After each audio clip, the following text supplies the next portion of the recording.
Hello, welcome to Alyssa Jean's Reviews, and this is my review for Star Wars Ahsoka, Season 1, Episode 4. At this time, there isn't a title yet, not that I have seen. They're just calling it Part 4. Later on, I'll go back in and put the title in the title of this video. So when you look at the title of this video, you'll see the title of the episode in there. But right now, as I'm recording it, I don't know what it is yet. Hopefully it's something cool. I don't know. We'll see. Spoiler warning does apply if you have not seen up through the end of this episode. Then why in the hell would you click on this video to begin with? So, this was a banger. This was one hell of an episode. This solidifies Ahsoka as my favorite live-action Star Wars since the original trilogy. And now that could always go downhill with the last four, but this show just keeps getting better and better. And as I said last week, it feels the most like Star Wars. And I know that kind of gets a little overused, and regardless of the franchise. And Star Trek, you say, oh, Strange New Worlds feels a lot like Star Trek.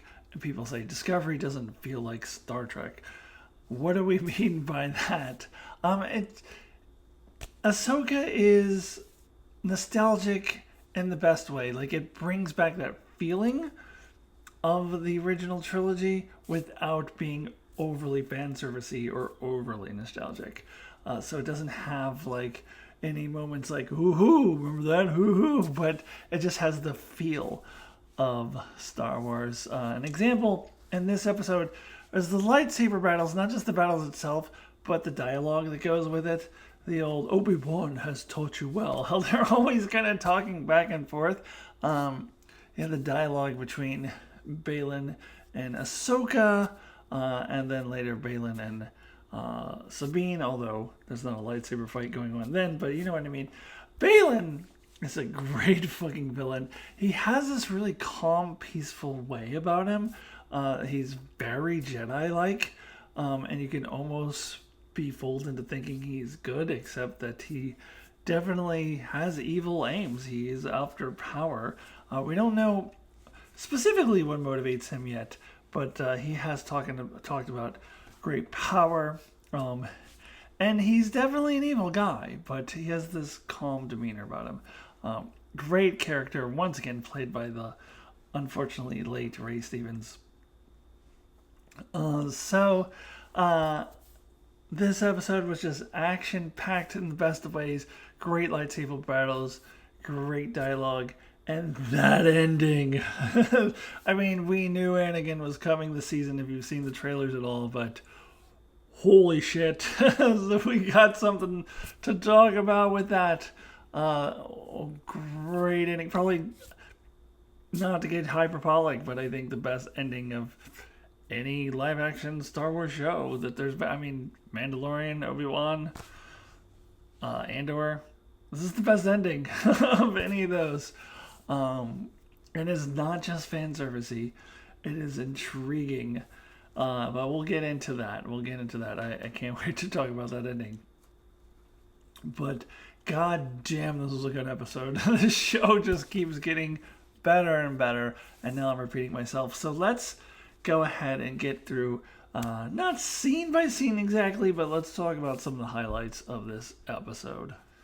Okay, so in the beginning of the episode, we get this dialogue between Ahsoka and Sabine, where Ahsoka is determined that at all costs we cannot allow Thrawn to get back to this galaxy and become the heir to the Empire, which of course references the Timothy Zahn book in which Thrawn first appears, and they put it in the trailer where she just goes, heir to the Empire, and all the Star Wars geeks went, ooh, she said heir to the Empire, but that's where that is from. But Sabine of course, would have to sacrifice her chance to see Ezra again. And it's interesting that she doesn't really commit to Ahsoka's way of thinking. She doesn't really commit one way or the other, but she definitely doesn't really truly commit to. Oh yeah, of course, yeah. We need to do whatever it takes. Like she definitely doesn't, and this of course foreshadows what would happen later.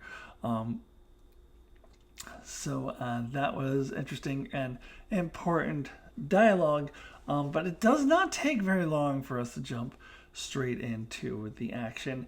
And this was the good kind of action. The Marvel stuff, sometimes the action is so redundant that it gets boring. But give me a good lightsaber battle anytime, and like 3 lightsaber battles.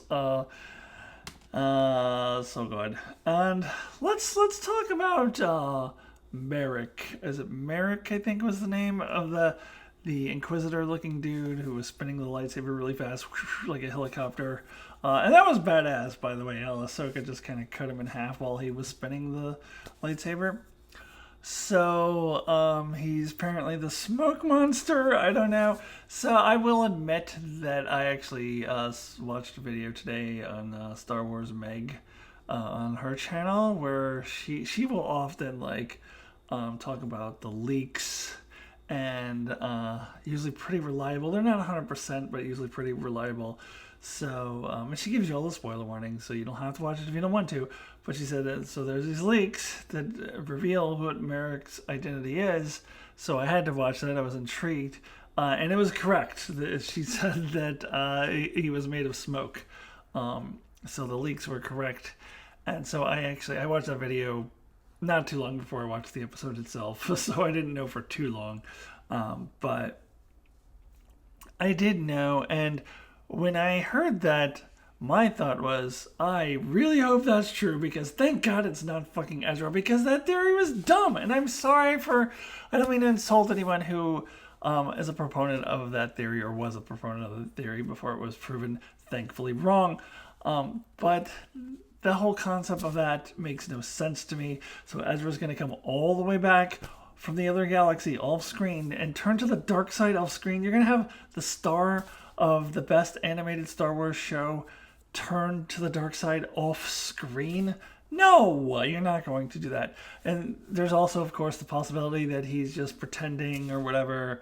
That's also dumb. And especially after this episode, if that had been Ezra right there, then that takes away the whole point of this episode. That takes away the best moment of this episode. That takes away all the tension of this episode. The whole point is that Sabine has this big choice that she has to make, and I'll talk about her big moment in a few minutes.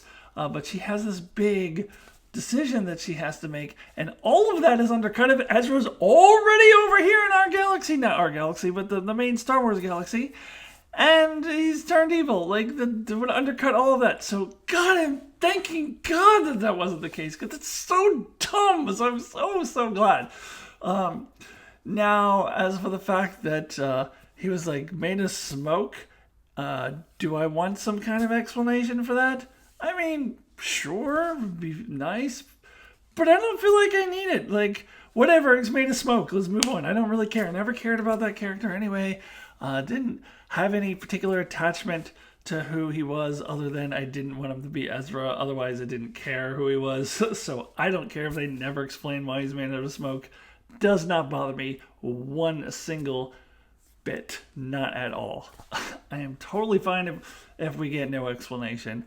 I mean, be cool if we got one. Just be interesting, but I really don't care. I really, really don't care. I'm just so happy it wasn't Ezra.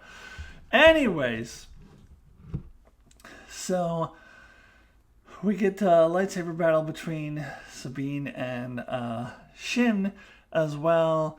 And Sabine does a little better this time. Doesn't get Qui-Gon Jinned this time. Too bad they didn't have the medical technology that they apparently have now when Qui-Gon Jinn was around. But yeah, she holds her own.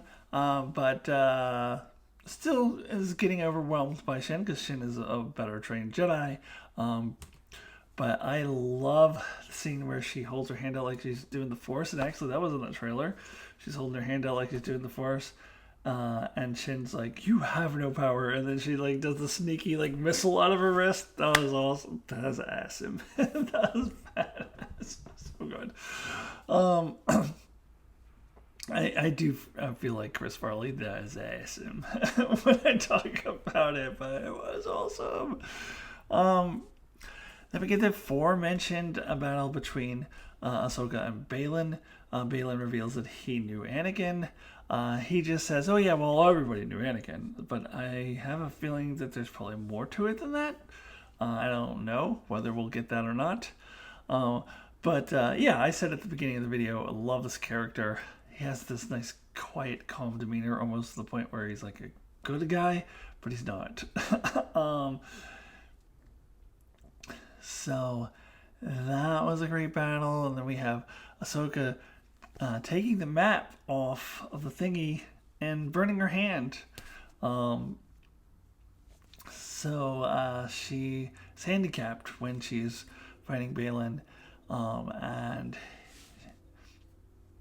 Sabine comes just in time to watch Ahsoka get pushed off the cliff. And what do we know about Star Wars characters who fall from great distances? They survive almost 100% of the time. We don't know about Mace Windu, but there's always a chance that they'll bring Mace Windu back. And if they do, it'll be 100%. Star Wars characters who fall from great distances are still alive. From great heights, I should say. They're still alive. That's what happens in Star Wars. But right away, Ahsoka tells Sabine to destroy the map. Of course, she doesn't before Ahsoka falls into the ocean or whatever. And then we get the scene between Baylan and Sabine. And now this was a really intense scene because I generally did not know which way she was going to go on this. I mean, I didn't really think she would destroy the map, honestly, because I think they need to get to Thrawn. But I thought she could have attempted to destroy the map. But I was definitely leaning toward, well, she's probably going to give it to him. So it's a good thing that Sabine isn't Force sensitive, because if she was, she would be turning to the dark side. Because that is a similar way to how Anakin turned to the dark side. It was his obsession over another person, like his obsession over Padme, that caused him to turn to the dark side. And then once he was on the dark side, then Padme was dead, and then he didn't care about her anymore. So a similar thing was happening here with Sabine. It was her like just obsession with finding Ezra, but she's not Force sensitive, so she doesn't turn to the dark side. But this explains why, I guess, in the beginning they had all those different helmets in the intro, and they usually have red ones for bad guys and blue ones for good guys, but then Sabine's helmet has a red one, so people are like, oh, she's going to turn evil. I think this is evil she's going to turn. Like, I don't think it gets any more evil than this. I don't think she's turning to the dark side because she's not Force sensitive. But she will get to go to the other galaxy now. She's gone with them, even though she's in handcuffs, trying to find Ezra. So that is fascinating to me, super interesting. Now, before I get to that big ending, let's go ahead and talk about Hera coming in here. We get a cameo from that dude from The Mandalorian. I was kind of hoping Zeb would be in one of those X-Wings, but if Zeb was around, he would probably be on the Ghost with Hera, so I knew that wasn't really going to happen. But I'm not sure what Hera's role in this is going to be, because there's no way for her to follow the big ship, the bad guys. So I don't know. And why is she engaging in child endangerment, like taking her kid with her on this dangerous mission. But I don't know. Somebody should arrest Hera, not for ignoring the orders of the High Council or whatever they're called, but for child endangerment. Anyways, mildly curious about how Hera fits in, so we'll see. I can't imagine she's just going to be off the show, so we'll see. Now let's get to that ending. I love this transition where we go pan down to the ocean, and then the ocean kind of transitions into a floor that Ahsoka is lying on.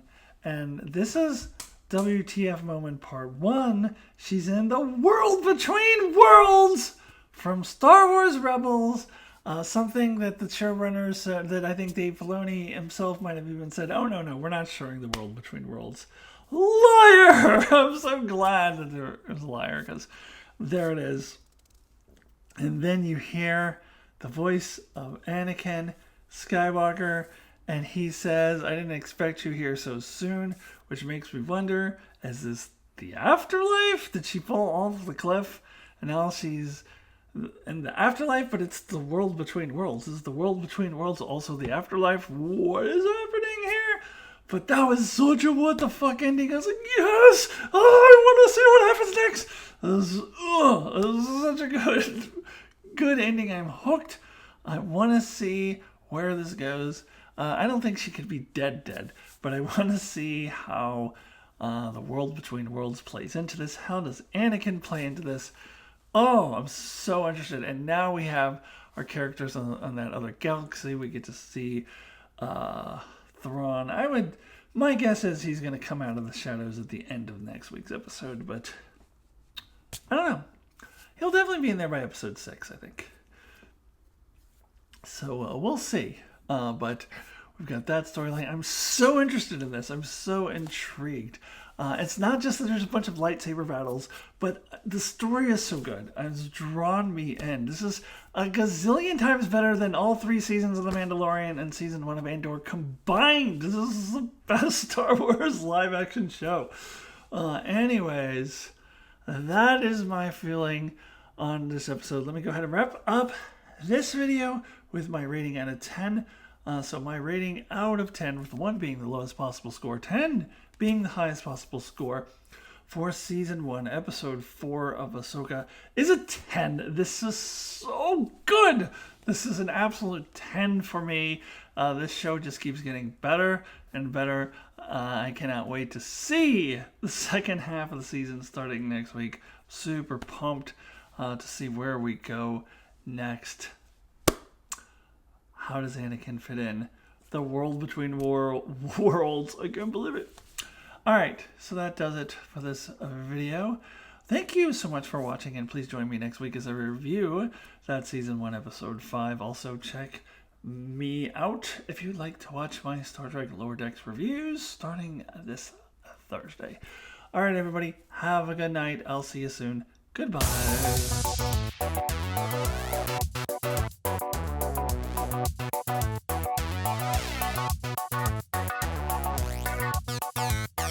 Bye.